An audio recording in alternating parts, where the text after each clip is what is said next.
It's been amazing. It's been really beautiful. It's been amazing to see how happy the people of South Africa have been and how people have just gotten behind us as a team to, to achieve the goal that we want to do.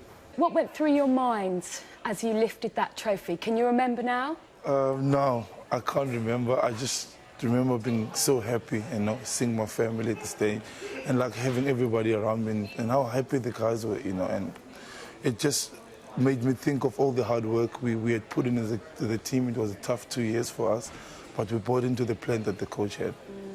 And how special to have all your family watching, and particularly your dad. For those people that don't know, it was an epic journey for him as well, wasn't it? Because he'd never left South Africa until he made his way to Tokyo. Explain what it was like to have him there. It was amazing. He came to my first ever game as a Springbok rugby player, and then he obviously came now. It was my 50th game and obviously the World Cup rugby final.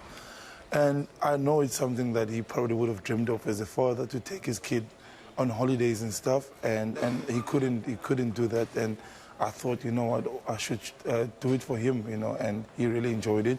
Being there with my kids, with his grandchildren was really special. And talk to us about the reaction, the trophy tour, the scenes. It was just incredible. And you carried on kind of partying hard and embracing it, didn't you? You can see the pictures here. Were you stunned? The numbers that came out? Yeah, I was so happy.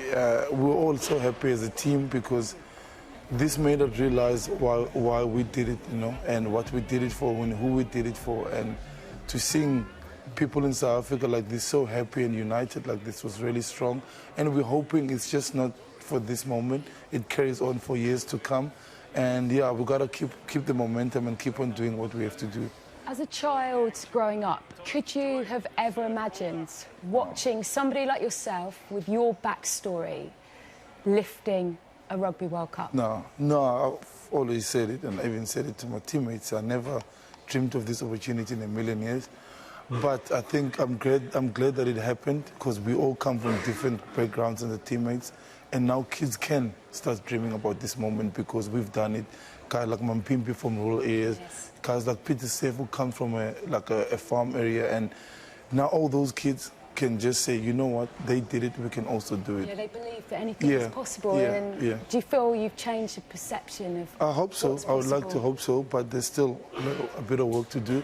We need a lot of work in infrastructure, and we're hoping that people invest back to their communities. One of the most touching moments, and you obviously saw it yourself, didn't you, when that 15-year-old schoolboy caught your boots and he burst into tears. He was overwhelmed, wasn't he, by the situation. Here he is. Explain what happened and then explain why you did what you did next.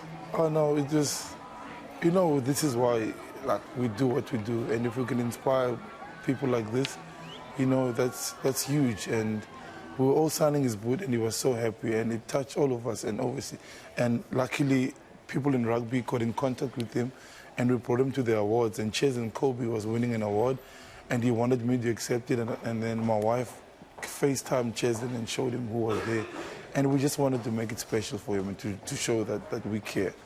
So different for you now, isn't it, when you think back? Actually, after the final, you spoke, didn't you, when you were asked the question, did you dream of growing up to win a World Cup? And you said, no, the only thing I thought about was where my next meal was coming from. How life has changed for you. Take us back there, though. For us, it's very difficult to understand how tough it was, the poverty, the violence that you had to go through. We'd learned a lot over the last few weeks, but, how tough was it? No. How much of an achievement is this for you? No, this is huge. I don't think I understand, and I don't think I'll ever understand how big it is, but it was really tough. Honestly, I wasn't in the worst circumstances. People who are in far worse circumstances, but I had love, support, and time given to me by the people that raised me, and that's all I needed at the time. But I know we're all celebrating the story, and it's amazing. But kids shouldn't have to go through that, And that's why I'm trying to work as hard as I can with some of my teammates to give back and help as many as we can. And you talk about your story and Pimpi's story. And in a way, did did that give you a greater hunger and determination because you knew the opportunity that was out there for you? You know, always playing. If I could make a difference in somebody else's life, that would be like the stuff that you want to be remembered for. And playing, and I knew how much it would mean to, if we could win as a team, it would mean for us as individuals, the team, and the country. So we gave it our best shot, and yeah, Mampimpi is an awesome story as well.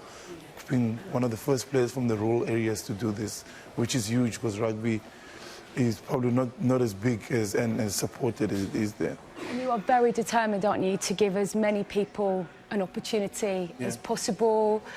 I'm not sure many would necessarily know that the story of finding your half-siblings because you wanted to give them as well the best life possible. Explain to us how you managed to track them down.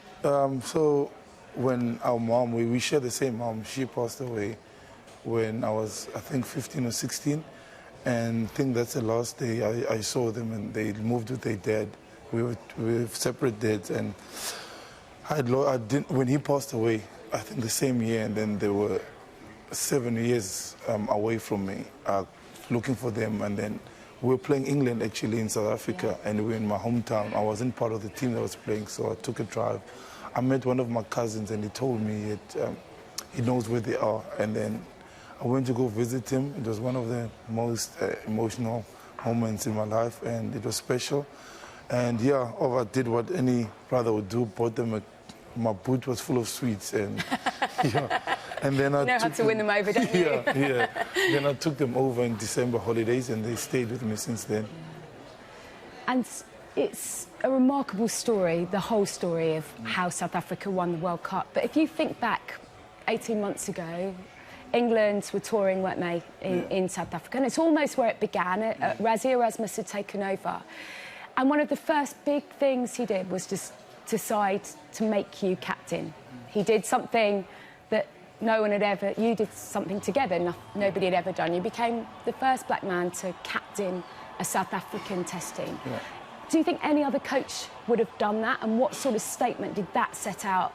And how did that set you on this path for incredible unity and to go on and win a World Cup?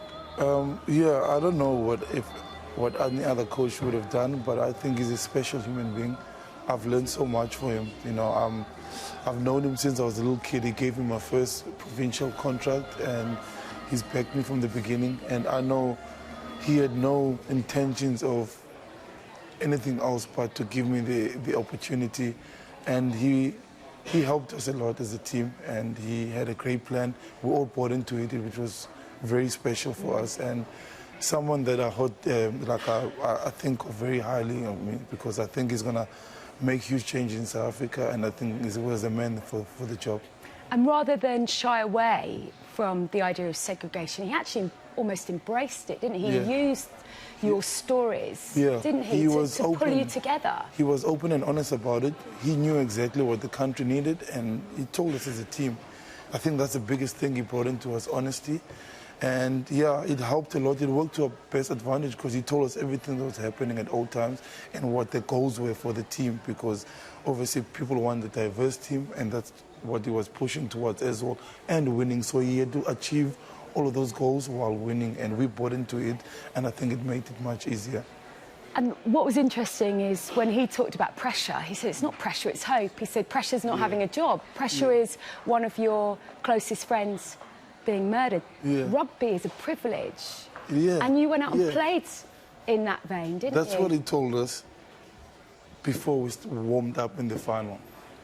And we know what pressure is, and I don't think a lot of people understand it. Like, those are the pressures.